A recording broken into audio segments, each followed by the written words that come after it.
I scored a 49 out of 100. According to this quiz, I am not privileged at all, and I do not agree with that statement. In fact, I believe everyone has experienced some form of privilege, whether they recognize it or not.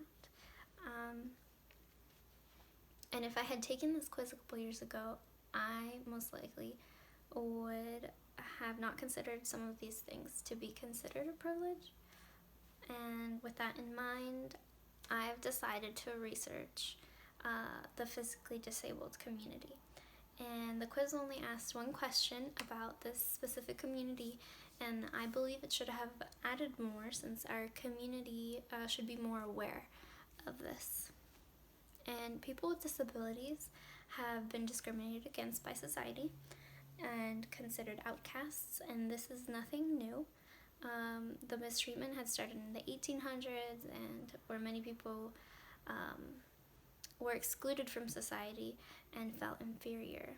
And families were responsible to care for their loved ones who suffered from any form of disability, and it wasn't uncommon to know that they would hide their family members because they were ashamed of them.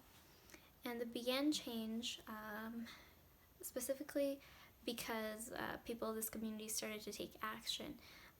During the Great Depression, the League of the Physically Handicapped was formed in order to fight for employment. The Rehabilitation Act of 1973 was approved in order to prohibit discrimination on the basis of disability in programs conducted by federal agencies. And in 1990, George Bush approved the Americans with Disabilities Act, which prohibits discrimination and guarantees that people with disabilities have equal opportunities as everyone else. And this law has impacted the physically impaired significantly because it finally acknowledged what they were experiencing. And there have been many changes for the better, but there's always room for change. And many people with physical disabilities have faced challenges when it comes to day-to-day life. The main challenges I will be addressing have to do with interpersonal communication. And a main challenge is facing stereotypes about people with disabilities. Many people believe someone with a disability has a poor quality of life, along with assuming they have some other form of disability simply because they are physically disabled. For example, I was able to interview a friend of mine who's a part of this community and who has experienced this firsthand.